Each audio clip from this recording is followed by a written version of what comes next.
Nous avons travaillé avec un groupe d'étudiants au rôle en fait de cet enclos et au contexte dans lequel il se trouvait. Donc nous nous sommes intéressés finalement à l'environnement, mais dans l'ensemble de ses dimensions, en partant de l'idée de ce qu'un touriste pouvait ressentir quand il venait. Donc nous avons en fait essayé de regarder depuis l'enclos en remontant l'environnement immédiat, l'église, les environs,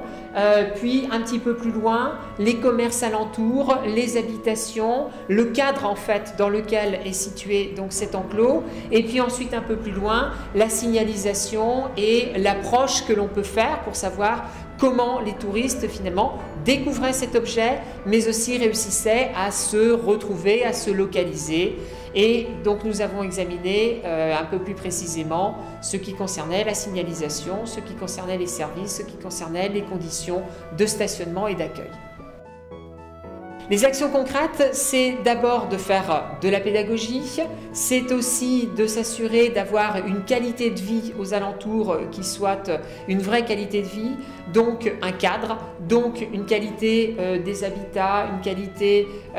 du bâtiment par les couleurs, par les matériaux qui permettent de conserver cette authenticité qui est revendiquée au travers de la dimension patrimoniale des enclos. La question, c'est de savoir comment est-ce que cet enclos appartient à tous. Et donc cela peut passer par l'organisation finalement d'une prise de conscience collective. Alors ça peut passer par des fêtes, ça peut passer par des moments en commun autour de cet objet, ça peut passer par des manifestations un petit peu ponctuelles, des initiatives comme la mise en couleur ou un certain nombre de moments particuliers qui peuvent rassembler autour de l'enclos, plus généralement autour du patrimoine de la commune, pour rappeler que ce patrimoine est aussi le bien de tous.